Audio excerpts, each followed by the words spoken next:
Hello, my name is Sebastian van der Stier. I'm a former social anxiety disorder sufferer, the host of the Social Anxiety Solutions podcast, where I interview coaches, healers, psychotherapists, researchers, psychologists, etc. for their best social anxiety solutions. More than 100 episodes, or way over 100. I'm the creator of the first ever online social confidence community and the social confidence system, and I've been coaching socially anxious clients since 2009. I've logged about 5,000 coaching hours, and from that sometimes a testimonial pops up, which is what happened, which is what I'm going to show you. This was voluntarily sent to me. I didn't request it,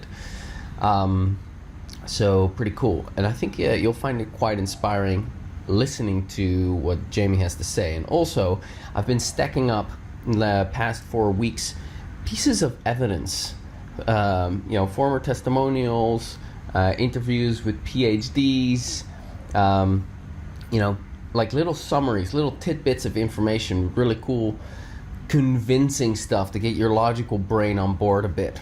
So hope this is going to be helpful for you. I also give my reply to Jaime's testimonial because he mentions a couple of things, and I talk about different modalities, and I think you'll find that quite interesting. All right, here we go. 3, 2, 1. I was very skeptical. I thought, yet another thing. Because I've done sort of self-development stuff previous to that. And, I paid for things and I tried things out. Some things are alright, but, a lot of them were just scams. So, naturally, I thought, is this going to be yet another thing? It's going to be yet another... I don't want to get my hopes up in case I get disappointed. Which, is a valid concern.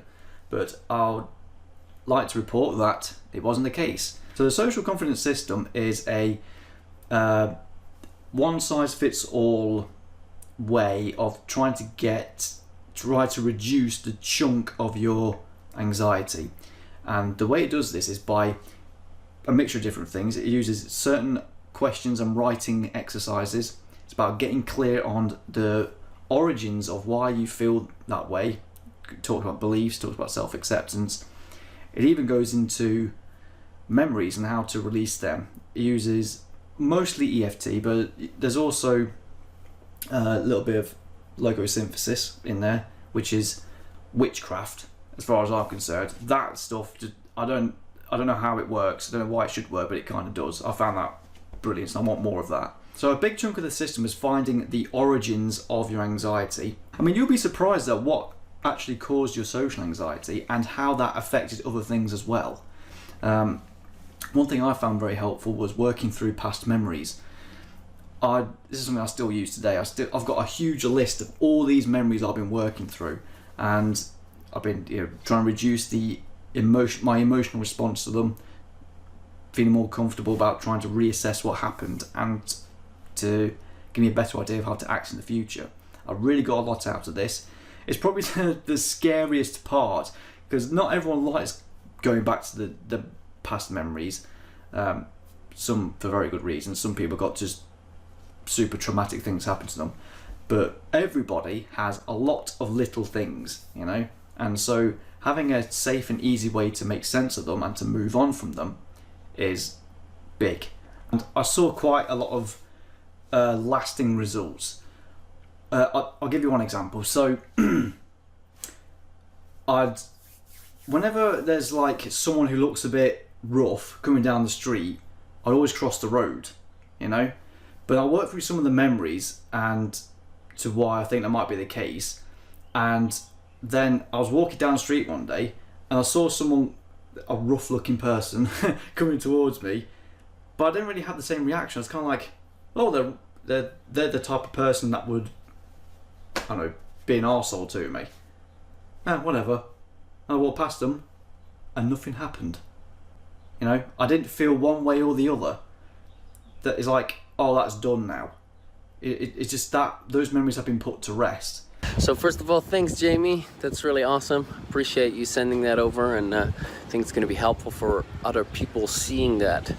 I just watched it for the second time, so I have some comments about what you said. First of all, Jaime said he was very skeptical, and he said he didn't want to get his hopes up and then get disappointed again.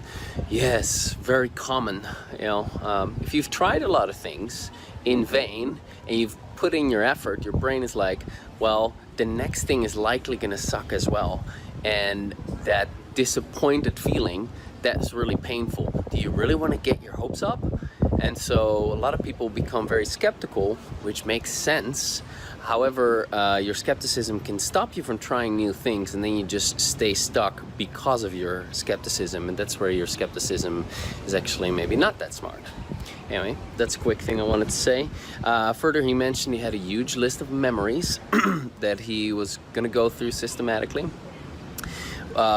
which is one way of going about things. And I just wanted to say, for someone who thinks like, oh my God, I've got thousands of memories to go through, this will take forever. No, because there's something called the generalization effect. So when you have a whole bunch of memories around a particular theme, say you have 100 memories of rejection, then if you treat the first one, the worst one, the most recent one, and maybe a few more, the healing from those, the releasing of that stuck energy in those memories will release all the other ones as well. It's called the generalization effect, and that's because it's all energetically linked, or if you don't believe in energy, it's all emotionally linked in your subconscious. So that's that. Then And it's not just any memory that you go through. There are specific memories related to your social anxiety, and the social confidence system is one way to uncover what the right ones are. That's part of what the questions are about, to help you get clear on the right memories and that kind of stuff. So Jaime talked about EFT. Well, that's the tapping thing. It's a technique to get rid of excessive negative emotions, stuck negative emotions, beliefs that are in the way of you feeling at ease socially. It looks weird because you're tapping on your face and your body, and it's quite out there, but it's amazing and it's really effective, and it's leading edge stuff. And he mentioned logosynthesis. Logosynthesis is an intention-based technique, which is, like he said, witchcraft. It is bizarre, but basically you aim those phrases at particular memories, fantasies, worries, concerns, and you say these phrases. So you tune into a particular memory, you feel upset, you say those phrases, and the upset goes away. The energy gets rebalanced. It's weird, but it works. So I use that along with tapping, and he mentioned he was referring to two other things. One is Psyche, psychological kinesiology, which I do still use frequently because it's incredible, and it's a way to install positive beliefs directly into your subconscious mind. So if you ever heard of affirmations, I love myself, say it harder with emotions, I love myself, right? That stuff that takes forever only to work a little bit. Psyche is a way to put affirmations on steroids, and it does work, and it works amazingly well in my experience, and I use it pretty much with all of my clients or most of my clients. It's a fantastic way to override negative beliefs. So if you don't love yourself, for example, you could install a belief such as I'm worthy of being loved, or I love myself, and that will override the previous programming that is there. It's spectacular. The other one that he's referring to, where you're doing this,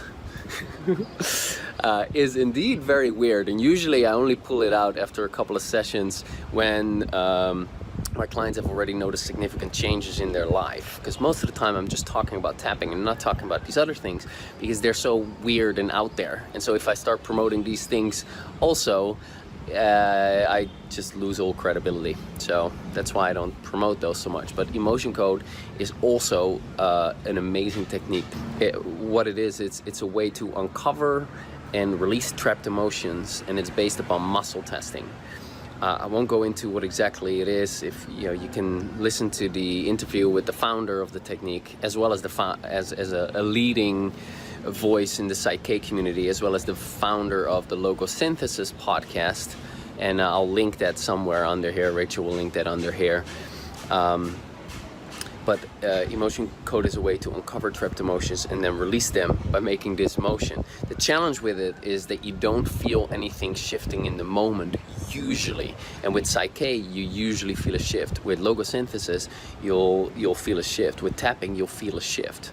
But with emotion code, the shifts usually come like in a day or two.